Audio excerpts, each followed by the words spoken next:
Bien, bonjour à toutes et à tous. Je suis ravie ici de représenter Franck Leroy, le président de la région. Alors, la région Grand Est, elle a effectivement des compétences dans lesquelles sont l'économie et la formation professionnelle, mais elle a avant tout un territoire, un terroir, des valeurs et une histoire qui est celle de l'artisanat et de l'artisanat d'art. Évidemment, ici, on est à Reims, on est en Champagne.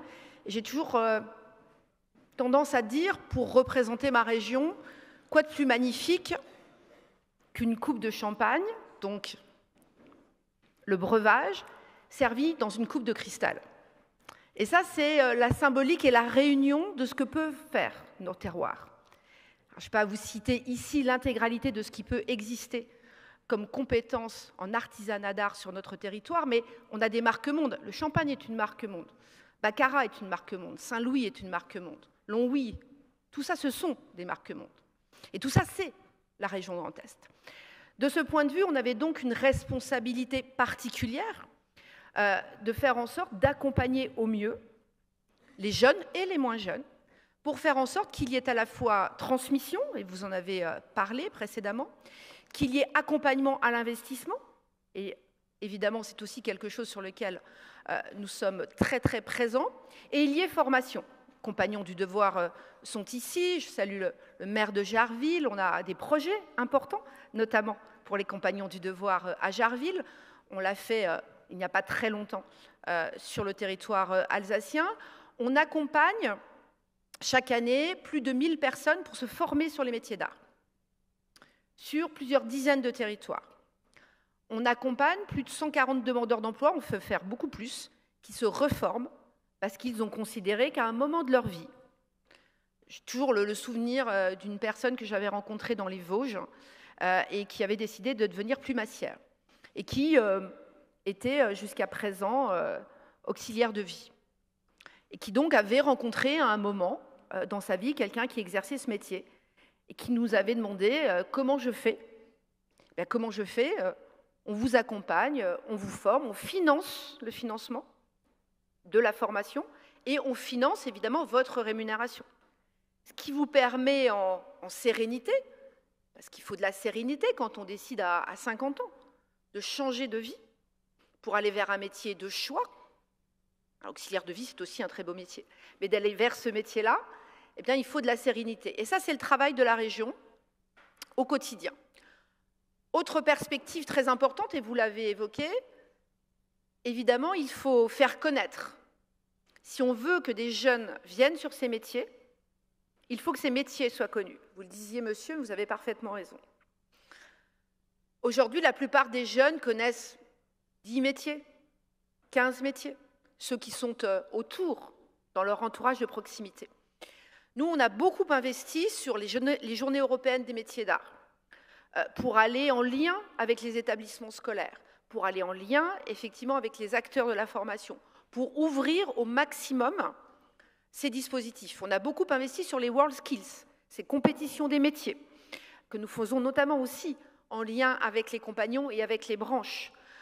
Et on aura d'ailleurs les compétitions internationales qui auront lieu à Lyon au mois de septembre prochain, où la région Grand Est sera extrêmement bien représentée au sein de l'équipe de France. Et ça, c'est aussi la façon de faire connaître, de donner envie, de faire en sorte d'arrimer des jeunes au-delà du cercle familial classique de la reprise d'activité. Autre élément, la diffusion. Parce que, évidemment, on a de très bons faiseurs, de très bons créateurs, des gens qui sont des mains d'or, comme on dit, mais passer d'une main d'or à une création qui va être vendue, marketée, connue, reconnue, diffusée, c'est un autre métier.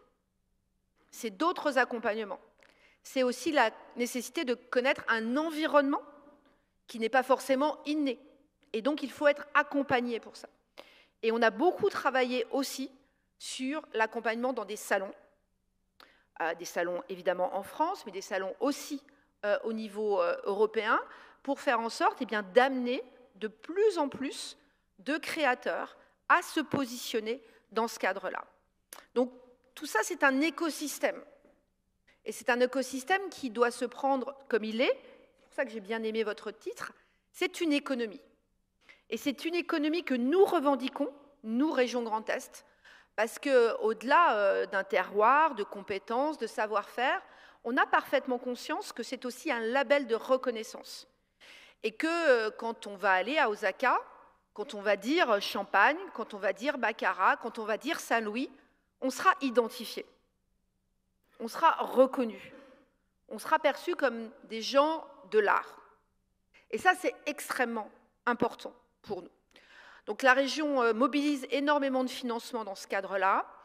Elle souhaite, et je terminerai ma petite présentation ainsi, elle souhaite aujourd'hui aller un peu plus loin pour mettre en place ce qu'on appelle des pôles de compétences, des pôles de compétitivité des métiers d'art, pour justement permettre à un pôle céramique, un pôle des arts verriers, un pôle des métiers du bois, un pôle des métiers de la pierre, tous ces métiers qui sont extrêmement présents sur notre région Grand Est, et bien d'avoir à la fois les ressources de la compétence, du savoir-être, du savoir-faire, du marketing, de la diffusion, et en même temps d'avoir les compétences nécessaires pour cela. Et nous allons les accompagner en lien évidemment avec la Chambre régionale des métiers d'art, sur laquelle nous avons en ce moment encore des conventions qui sont en train de se nouer.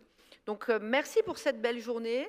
La région, comme toutes les régions de France, et nous avons d'ailleurs une commission dédiée à Région de France à la question des métiers d'art, a parfaitement conscience de cette filière et de la nécessité de l'accompagner par la formation, par l'emploi, par l'investissement, pour faire en sorte que la France, qui a, comme d'autres pays dans le monde, mais particulièrement la France, qui a cette image particulière d'être le lieu où le beau, parlons du beau, parce que somme toute c'est important, le beau, le bon, ce qui est reconnu, existe encore dans notre pays, eh bien cela continue, perdure, se professionnalise encore davantage et soit accompagné par les pouvoirs publics. Je vous remercie.